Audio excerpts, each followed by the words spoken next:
of my father's life of 83 years into just a few paragraphs. He wasn't a great man, but he was a terrific man, father, and husband. He was a man who always tried to do the right thing, took care of his family, and always did his best no matter what he had to do. During one of our many conversations years after leaving the UAW, my dad made a comment to me about how several of the men never quite figured him out.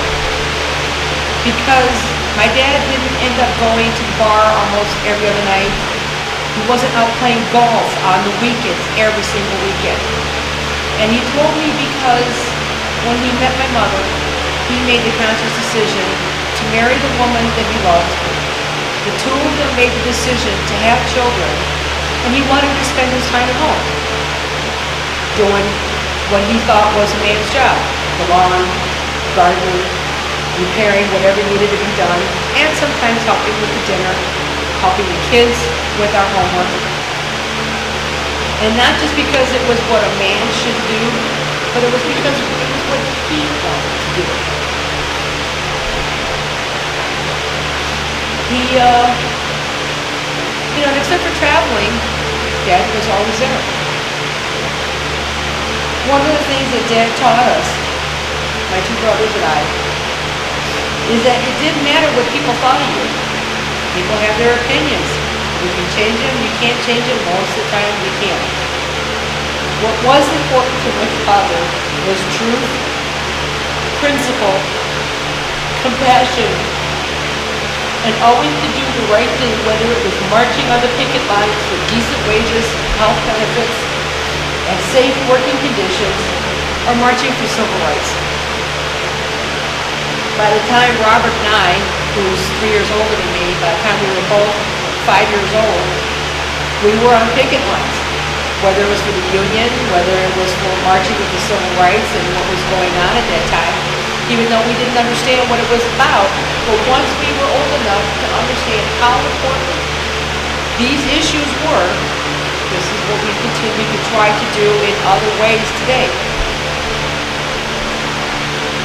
But no matter what we were to do, no matter what job we ever had, we were always to take pride in whatever it was, every job we ever had. As a family, whenever Dad was home, we always made it a point to watch the evening news. And then we sit down and we discuss it. My parents never had child, sight unseen, be quiet, don't make a sound. No, Mom and Dad, what's your opinion? And if we asked Dad, well, we didn't understand that word, the first thing he did was, here's the dictionary, look it up. Well, how do you spell it? Look it up. Okay. But that's how we ended up learning. More than any other way that we ever learned. That's what we did.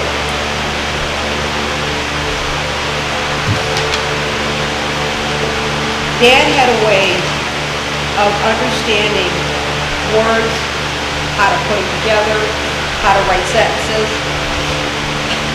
I remember he had a secretary at the UAW, and he had dictated a couple of letters. She brought him back to him for a signature. He read them over and he turned around and said, I didn't say this. I didn't say that. No, I didn't put...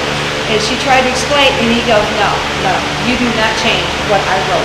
He made her go back, listen to it again, and put down exactly what he said. Because there was nobody else in the world that I knew of that proved to me you can say almost anything you can without being rude or disgusting if you know words, you know how to use them, you know the right word to get your point across without being mean, nasty, or sweet. And this is what I got from my dad. Because of him, I was practically born with a book in my hands. I've been reading, I've been writing, and Dad, he had a great enjoyment out of that one. In 2004, Mom and I applied and we got picked to be extras in the film The Island that was filming down here in Detroit. And in 2005, while she was going to school for her bachelor's in theater, she started auditioning for the students' films. And then she ended up getting me to audition because one film she was in, the lady who was supposed to play her dying daughter had to drop out for personal reasons, and the poor director was like, "Oh, what am I gonna do? Meet my daughter!" So the next thing we knew, Bob, Danny, and Dad all got involved and all started auditioning for films.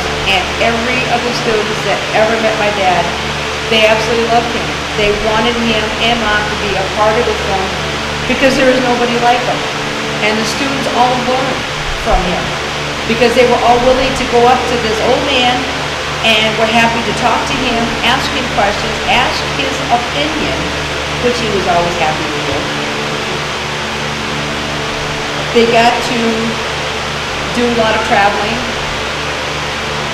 Went to Cuba with the American Lawyers Association and had the opportunity to see Fidel Castro speak at their symposium. The next time they went to Greece, to the island of Spetses, where my mother was in the play Medea. And unfortunately, my father had to give the cab driver some really bad news. What's his name? The actor. Oh, Anthony Quinn was not actually Greek.